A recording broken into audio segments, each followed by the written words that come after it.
continuously challenging oneself in terms of learning. Have faith in yourself. Reflect as to who you are. But my orientation was more towards social sciences. Okay. Managing self, understanding the self, understanding your nature, periodical reflection about that is the building block of your leadership. What I became, I never planned, to be honest with you.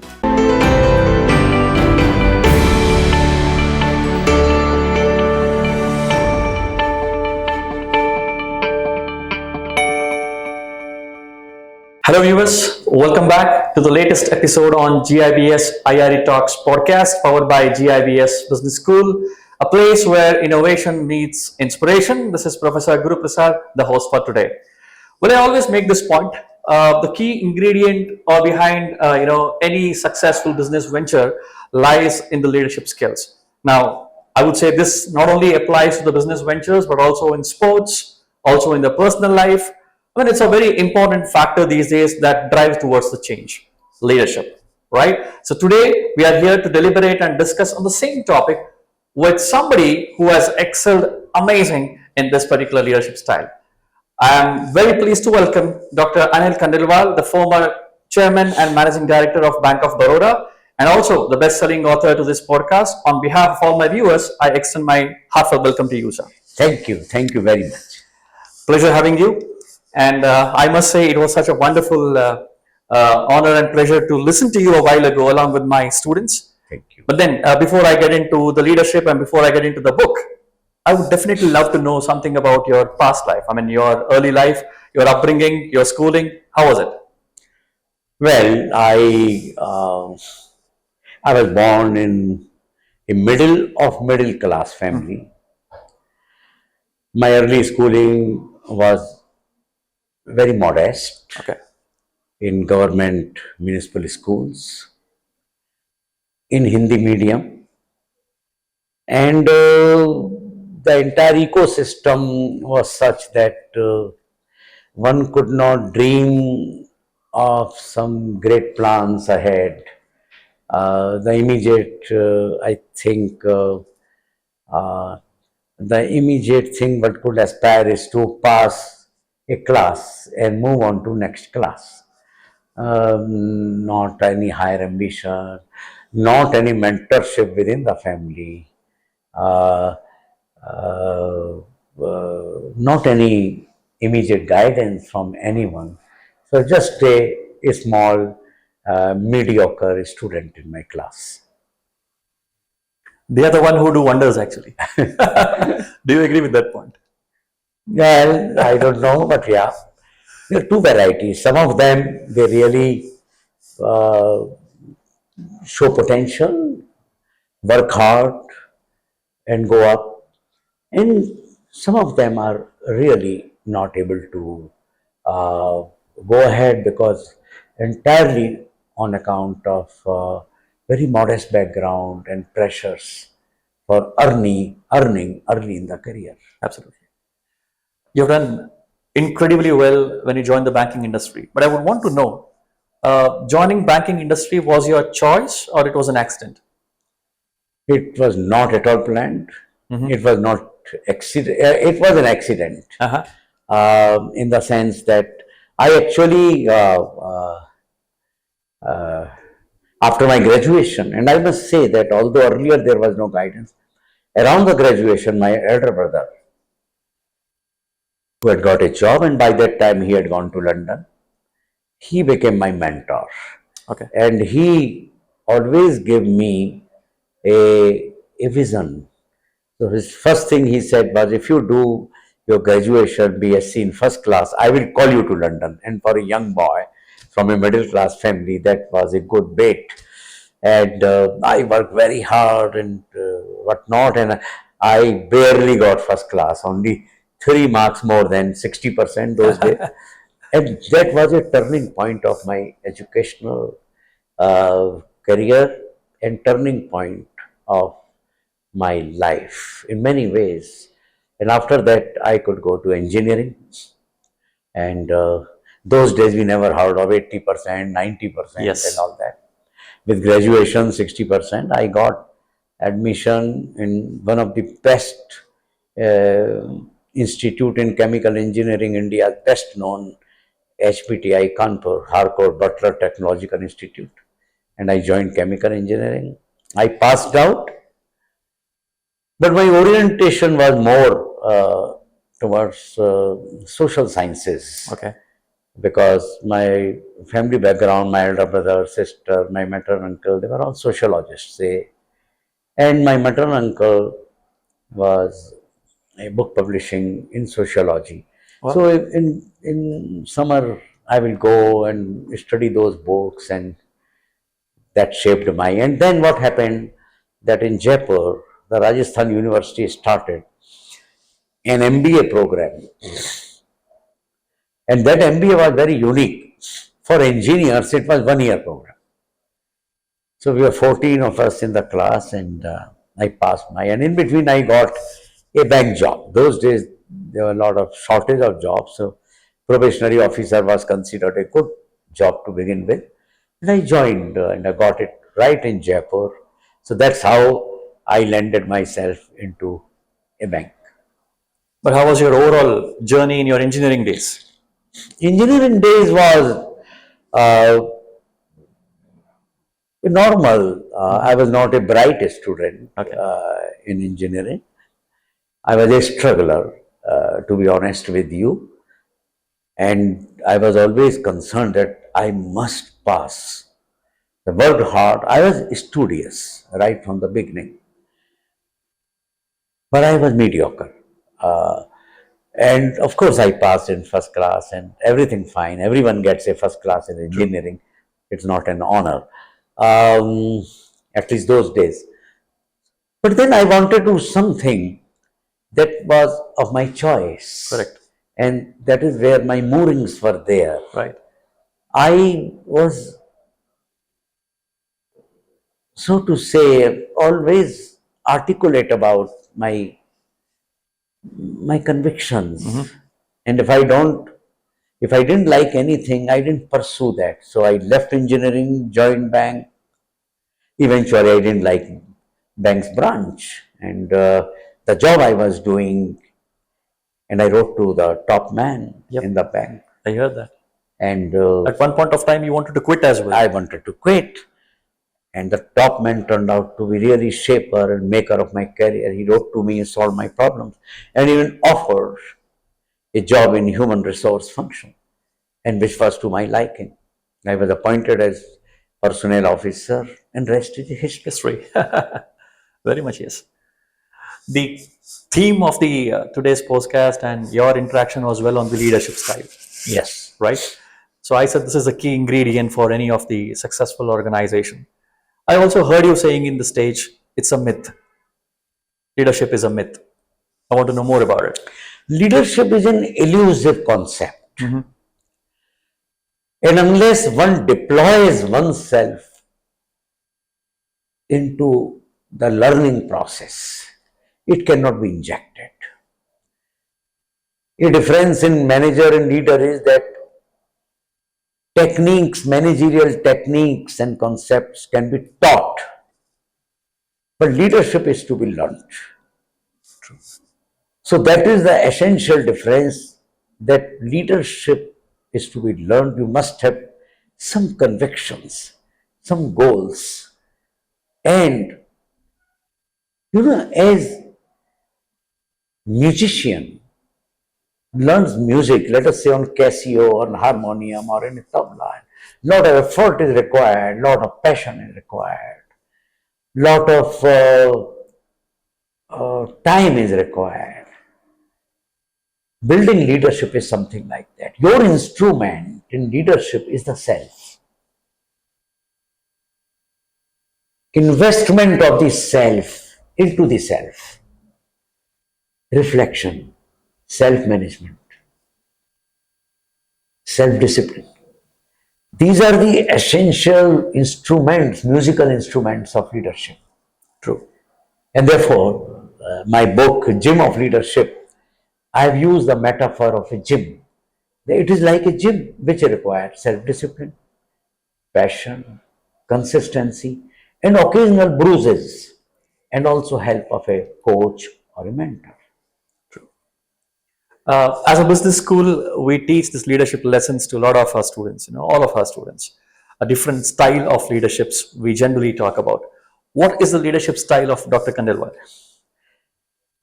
Very difficult to describe in a line, but I have always followed a tough love, tough with the self, tough in performance, Okay.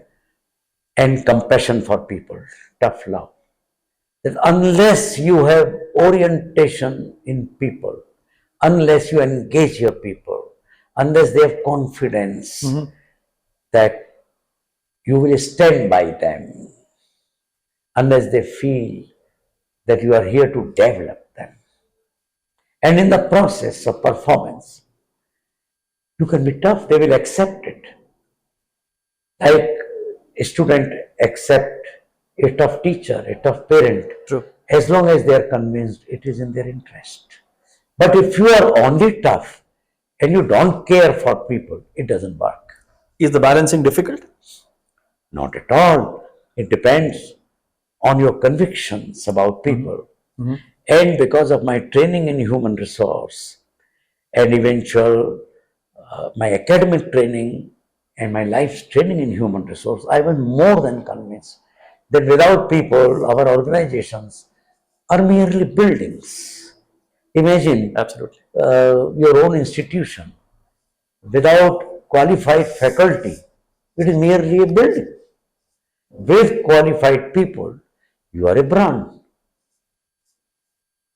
So, people factor should be recognized. So, I always say, normally people say people are assets. I add, no. People are the only assets in the organization. Exactly.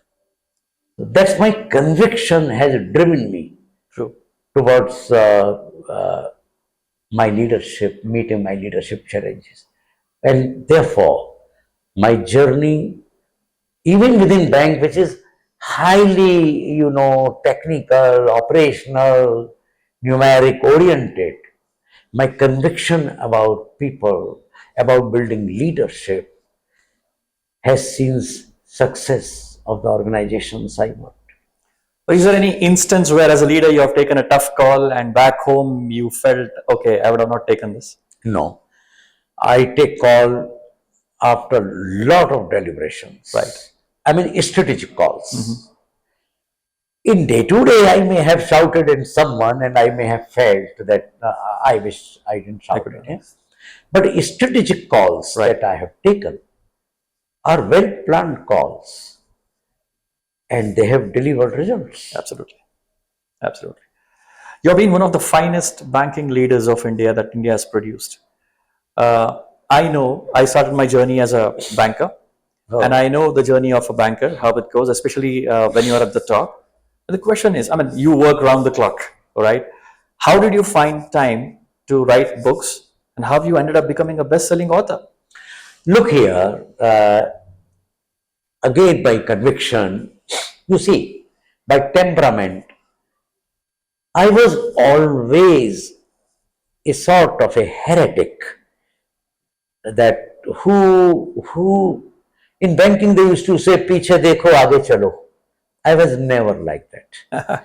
Challenge that. I always believed in innovations, in lateral thinking. To give you an example, when I joined as chairman, I was always asking my people, tell me, why should somebody come and open an account in our bank? Somebody said, we are an old bank, but I said, old is fuddy-duddy. Who is interested in old? There are private banks. They said, no, we have a good name. I said, that's what you believe. But you see what analysts are writing. Right. We are this, we are that. I think this celebration of complacency is a phenomenon in most organizations. They become a big brand, and then there is a corrective celebration of complacency. Right. And that is where it offers a death warrant for organizations. True. Now, by asking those questions, we created many innovations. We came out with, you know, we thought that what are the group of bankers who are not served? And we realized that office goers, when they leave, banks are closed. They open at 10. When they return, banks are closed. So we came up with an idea of 8 a.m. to 8 p.m. banking. And in the public sector, we were the first bank to come with 8 a.m. to 8 p.m. banking. Wow. Then we were asking ourselves that at least in a large cities, there is a night chemist. How Correct. come there is no night banking? And we came out with 24-hour human banking Yes. innovations. Then I was always telling people that we have so much competition from private banks. There is. And young generation don't like to bank with us because of their glamour, their technology, and the newness and the youth working there. And if India has so many young people, where do we stand? And one day, jokingly, I said, we have become uncle and daddy's bank. Their parents work with us, Right. but not young people. So we had those days recruited some young people and set up a task force Special task force. to design a bank for new order for the youngsters. Youngsters. And the team did some research and presented us a good plan for a new age bank. We started in Pune, and believe me, that became so popular. Many foreign bankers visited our that branch, and you know that branch was peculiar. As you enter, you find a career counseling services. So most young people want to go abroad, they want career counseling. This is all outsourced.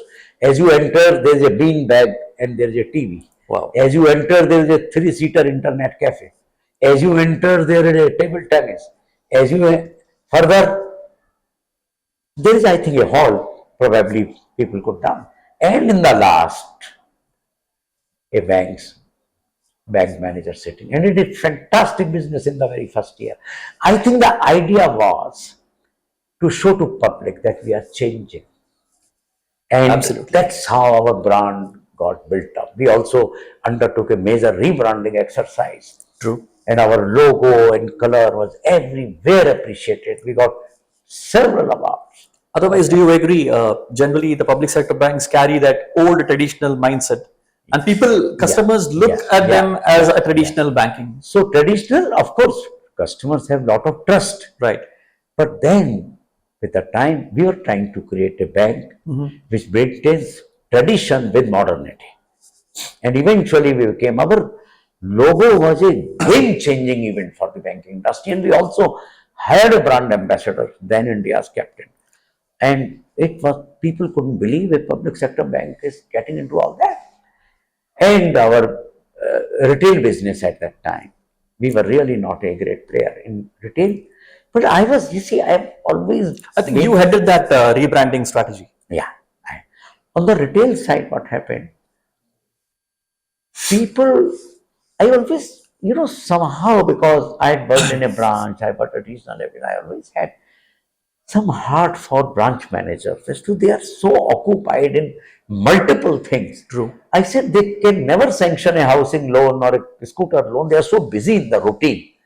So with the help of our consultants, we came out with an idea of retail loan factory. And it was such an idea that branch manager will only send proposals to this factory. We will have law officer there, we will have a loan officer, we will have a sanctioning authority. And we declared 20 years back, 5 days, your housing loan can be sanctioned. It was a revolution at that time. Today, of course, with digital. Yes, so it's possible. I think innovations hold key. And unfortunately, I should say that we were not bred into an innovative culture for the reasons that banking was always considered, risk-taking, risky business, and maybe that was the order. But since I in my mindset, I was not a traditional banker, a run of the mill banker, died in the bull banker. I always thought differently uh, because of my background and education. And so that happened, and finally it's your luck that you succeeded. You could fail. Absolutely. Yeah. So we had a very grand launch of your book today, talking about the gym of leadership.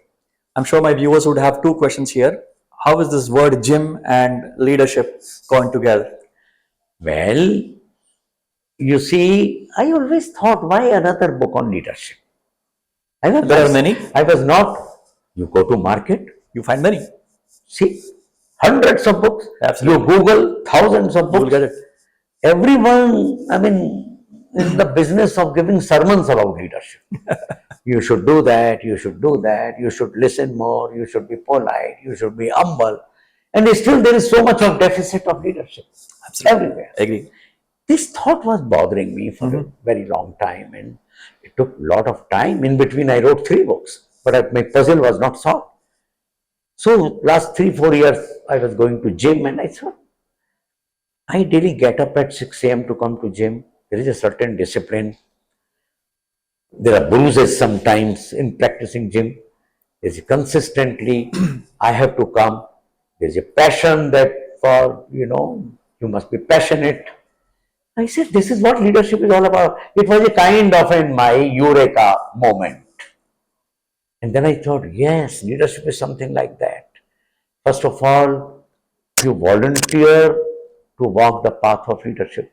One, consistency, personal discipline, continuous growth, and also a coach and mentor if possible. And then I conceptualized this book. And eventually I did some research, met a number of groups to find what skills, and then I got 16 skills which I've divided in 4 sections. First is self. Before you change others, you need to look at yourself. Because people will take you as an idol. If you are a leader at the top, they say, Can I say that is also something leaders generally ignore? often, because when you go up fast, your capacity to hear gets lessened. Also, You become more anxious to achieve operational things. You are on a big chair, you become unconscious to the feeling. You may not mean it, but of others. And therefore, managing self, understanding your nature, periodical reflection about that is the building block of your leadership. And that's what I provided 6 chapters on the self. And that is the building block. And my next section is on emotional regulation and anger management. that's very important for a leader. Yeah. Yes. Because you see, behavior is key. True. When you meet a leader, it's not what he said. It's not whether he did your job. It's important how he treated you, Absolutely. what impression you are carrying. And I always believe that leadership is hierarchy neutral. It has nothing to do with the top position. Yes. There can be leaders below me. There can be traits of leadership in my juniors which I may not possess. So everyone can be a leader. That is my assumption in this book. A student, the book is as much relevant to a student as much to CEO of a company. Company CEOs make so much of mistakes every time. They come into limelight more for their toxic behavior sometimes than for their accomplishments. So leadership is hierarchy neutral. True. I hear the statement quite a lot. Leaders are born. I don't know. I don't agree with it. I would definitely love to know your So viewpoint. if I had that viewpoint, this book would not have been written. My fundamental assumption in this book is Uh-huh. there is no hereditary proprietorship to leadership, Absolutely. right? Absolutely. Your grandfather may have been a great leader, but there is no guarantee that it will flow into your genes. It will not flow. It is part of it. It can. So leadership can be cultivated. It can be developed. But another thing I have challenged here is that leadership cannot be developed only by training programs. I mean, there are too many Too training many, too programs. many. In fact, one of the very famous writer on leadership, Jeffrey Pfeffer of Stanford, has written that billions of dollars are wasted on leadership training without delivering goods. And I tend to agree with him. That What's the the outcome? organizations spend because, first of all, you must identify people who are interested for their development, The right people? right people. Second thing, that training is only a part of a value chain. Absolutely. You can't begin and end with End this. with that. You must develop an ecosystem of leadership in the organization. You must have a transparent culture of giving feedback, talking around, listening to people. Now, if you have that ecosystem, then leadership training will help. But it will help only those who want to develop and grow. Absolutely. You cannot take a reluctant person and force him through a leadership training. That's my assumption in this book. Absolutely. Um, Bangalore, especially, they call Silicon Valley of India. I mean, you agree to the fact that there are hundreds and thousands of startups come every day, every month, and there are college dropouts. There are young entrepreneurs today picking up this business skills. So, of the theories and experiences that you have mentioned in the book, what do you think that biggest leadership ingredient or skill sets are missing in today's young generation leaders? I will not say missing. I would say wherever missing, we have seen the disastrous consequences where have some great startups have fallen. Obviously, they were in great hurry. Obviously, their fundamentals with regard to values and purpose were not clear. Okay. In fact, obviously, they could not keep their teams intact. So, leadership goes that far that uh, everyone, whether entrepreneurs or startup people, they need to be learners. By occupying positions or by being financially very samvardh or very, you acquire early richness. That should not put a Victoria terminus on your learning ability. I think learning is a lifelong investment in becoming an integrated human being. And I found some great people are always learning, and that is why they are great. That's why they're great. But people who have limited vision of acquiring wealth, acquiring a company, and becoming somebody, good luck to them. But whether uh, eventually they are leaders or not, only time tells it. But I think learning is the beginning and learning is the end.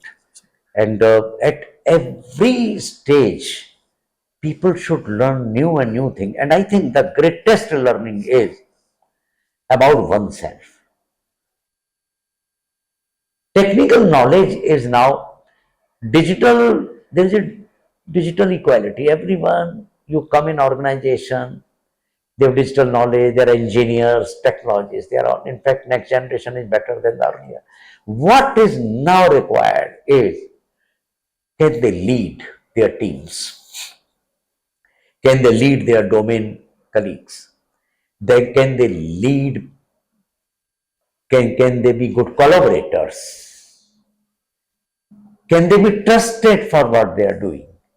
I think these are the softer side which will see them through. Some of the great entrepreneurs that this country had, I mean, they have always been great learners. They achieved, they took their organization to some great levels because they had some convictions. Absolutely. They were not men in a hurry. They were not people in a hurry. And they also worked on their convictions. If they are convinced that something is wrong, they told without hesitation that this is wrong. They may have suffered even in business if they decided not to fall into the trap of doing business in a usual manner. So, leadership in some ways is a personal call. So, everyone does not take that personal call. Those who take that personal call, yes, there is also sacrifice in leadership. Your route to become rich may not be that short that you may have to, but then it all depends what is purpose of your life. Very true. So leadership in that sense, both easy and also very tough. Very true. While answering, you mentioned a very important point of values. I was in one of the public forum where I heard one of the entrepreneur say this: everything is fair in love, war, and business. Um, Again, I fully don't agree with it, because you will agree to the fact that I think values, or in the business terminology you call corporate governance, is big time missing even of the best leaders. Why do people tend to compromise this when it comes to business? Why do they say everything is fair in love, war, and business? I can't speak for them, those who say, I can't speak for them, obviously. But they believe in this, and over a period of time, some of them encounter roadblocks.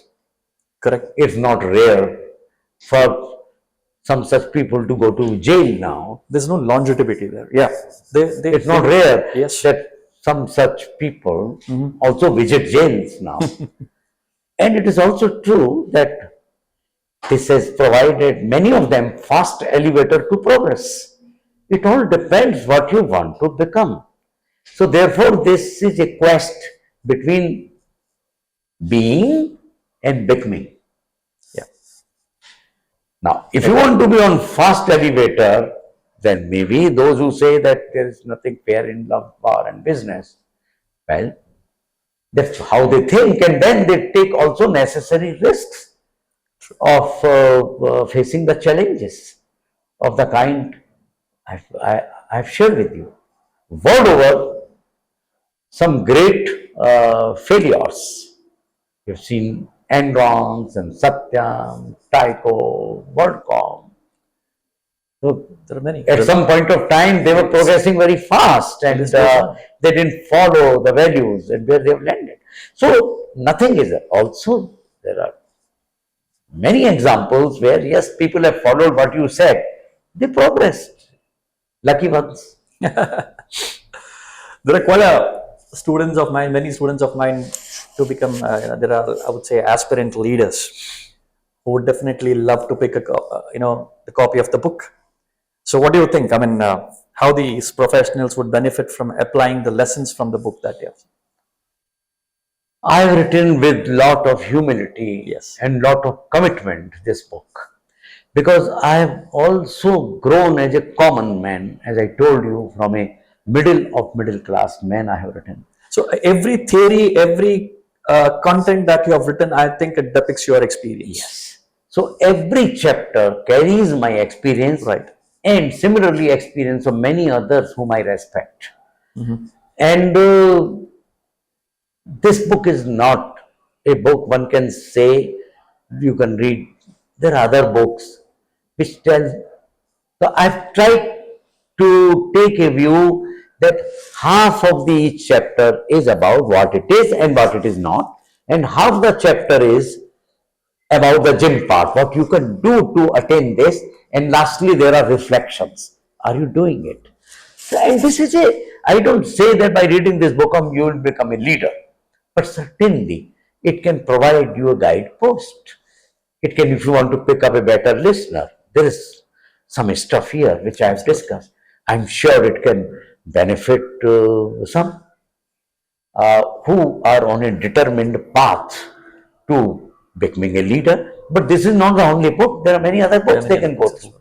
They can also go to training programs. True. What I'm trying to say is, I have tried to be as sincere in writing Absolutely. as possible, trying to be as pragmatic, what works and what does not work.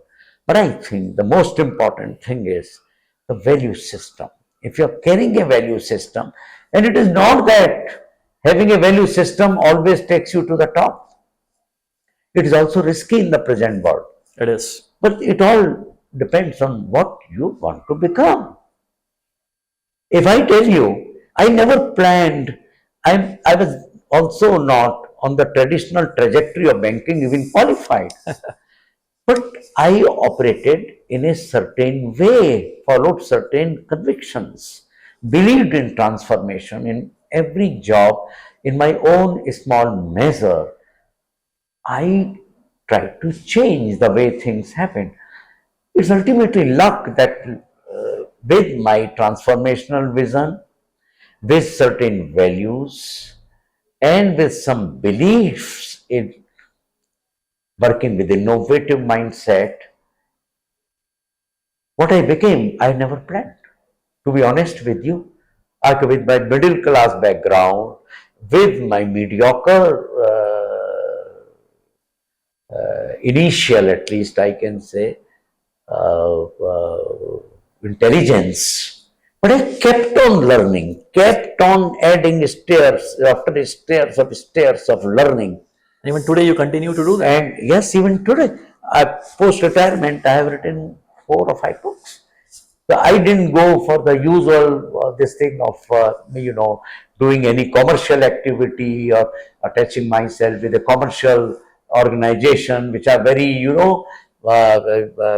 money making in some sense. I joined this, and of writing, and of course, and if you ask me the best day spent, it is like this: when I come to speak to students or to faculty, or I'm learning something, and I learn from the questions of students. In fact, you were very fascinated by the questions that you received. Yes, and that is why in every training program, whether for managers or chief executives or students, I always give, I present my signed copy of a book to the best question. Wow. Because you learn, it triggers you to think. Absolutely. Absolutely.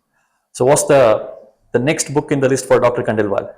Well, I've written 9 books, and I'm sure there is next one coming up. I'm sure something is cooking up, but let us see what it is. Because I spend a lot of time in thinking a question. Why this book? Why another book on this subject? Why? The day my why is answered, I'm sure it will help me write the book. How would be easy after that? Eh? When the why is answered, the next process is very easy. When the why is answered, and then I meet a lot of people. Right. As a part of my, as to what is it that is bothering them about X thing or Y thing. What do you think that if you were to write a book, what you will write about? What are the things that are kind of, the conundrums in that particular area? Right. What is it that bothers you? From there, I generate my agenda, and that is the reason that I'm very happy to share. My Dare to Lead became a national bestseller. This is on its way to become a bestseller already, because I try to take a grassroots perspective. I try to take a perspective of field. You see, you may talk big things, but what is bothering a field manager right now? You must also have that perspective. So that's how I write. Great. Last question. As a banking enthusiast, I would definitely love to know your journey as a chairman and managing director of Bank of Baroda. How was it? I think it was for a span of 3 years. Yeah, I was there for, I'm a Bank of Baroda man. I joined Bank of Baroda. So I want to know the day one. I want to know the day one of your taking over as chairman and the last day when you retired. Yeah, day one was really very, very excited, very anxious, because for 1 year I had gone to Dena Bank as chairman, and I came to banks. The bank, every organization in its history has up and down. This bank is one of the best bank country can be proud of. Great pedigree, the great Maharaja of Baroda, great pedigree, great people. And its focus on human resource has been extraordinary. That's very important. So much so, 1940s sometime, some 5 or 6 young people were sent for 1 year to UK for training, and all of them became chairman. So that has been focus. That's the outcome. That's it. So, get pedigree, but sometime due to, that was the period the bank had come down from number one position to number fourth position in the nationalized sector. So both it's a challenge. I was an insider. I also knew many reasons. So for me, it was beginning from day one. I exactly knew the problem, and I also had my mindset how to go about. And since I was so much into the people side, and I think I would say that my people did miracles.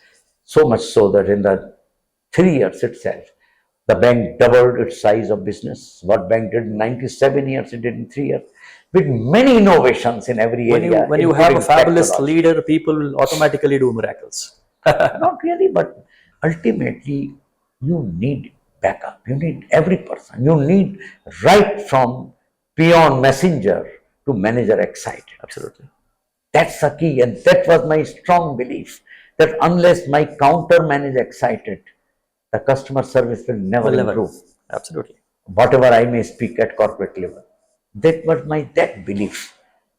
That What was your feeling on the last day? Did you come out with the 100% sense of satisfaction? you see, I was quite fulfilled in terms of achievements. Since our last day is known on the very first day, Correct. so there is because on the 1st March 2005 I joined. I knew my last day is 31st March 2008. Obviously. So in that sense, it doesn't come as a shock. Right. My feeling was I'll be leaving these people. I'll be leaving people with whom I worked, how much they worked, how much they deployed themselves. That was my emotional feeling, very much of leaving a world of my people. That was the feeling. Otherwise, I was mentally ready to leave a bank because I'm not working in a private bank where you can be a CEO for 15 years or 20 years or so. I knew it's for 3 years. Yes. So in that sense, it was not the emotions of leaving a position. Exactly. It was very high. You felt there was some unfinished business? No. All organizations are as far as what I had planned. It was achieved. Fantastic. We had planned turnaround of the bank. We had, in fact, more than what I had planned was achieved. Now, if you ask me honestly, if I unfinished, if I had some few more years, perhaps I would have done much more in the area of building a very strong leadership academy for the bank. Wow. If that business comes and go, business people do business. They would have done with a strong brand name. True. My rest of the time would have gone in setting up something very big on leadership. Interesting. Now you're doing that in the form of the books. Well, sir, so we are far end of the session. Thank I would say the interaction. There are a lot of aspirant leaders watching you. So what would be your tips for the Gen Z leaders, upcoming leaders? Well, I don't think I qualify to give you tips because I am myself a work in progress. That's the most important tip. Based on my life's experience, I would only say that couple of things that have guided me in my life. One is continuously challenging oneself in terms of learning. Today there is a blast tsunami of the new changes, and therefore with higher and higher positioning, if one thinks that he or she has learned all that she wanted to learn, I think that would be demise of leadership. So therefore, this continuous expanding, and if you are on higher position, create ecosystem for learning for your organization. Personally speaking, hold some convictions. Yes, in practical life, the opposite of black is not white. You need to occasionally accommodate, compromise, but define your limits. That here is the limit that my convictions will be broken. And that's the time to take a call. Third thing, and most important thing is relationships. Relationships does not mean networking. Relationship means building a reputation through authentic dialogues, being credible and responsive. I have hugely benefited in my life, in my leadership journey, by being as much authentic and sharing, as much credible as I can be in public interest, as much responsive as possible. Leadership is not 100% absoluteness. Leadership is a journey, and every day we learn. So, friends, have faith in yourself. Reflect as to who you are and what you want to become, not in terms of career, but as a human being, because we are all visitors on this planet, and this purpose is larger than occupying a position. That's all what I would like to share with each one of you. Thank you. Fantastic. I think the very right message from a very right person. We are at the end of the wonderful podcast, I would say. On a personal note, I think this is my dream come true to have been interacted with you. Such a pleasure and honor. On behalf of all my students, I extend my heartfelt thanks to you for sparing your time. Thank you very much. Love it. I just love the statement that he made. Leadership is a journey. So I'm sure the interaction and the message that he has given would definitely add a lot of value additions in your life. I wish you all the great success. At the same time, I recommend all my viewers to definitely have the copy of this Gym of Leadership. It's something that if you're aspiring to become a great leader, this is a must read. Our best wishes to you for this book, and our best wishes to you for all the upcoming books as well. Right? So don't forget to subscribe and follow us on all the social media platforms, GIBS IRE Talks and GIBS Business School.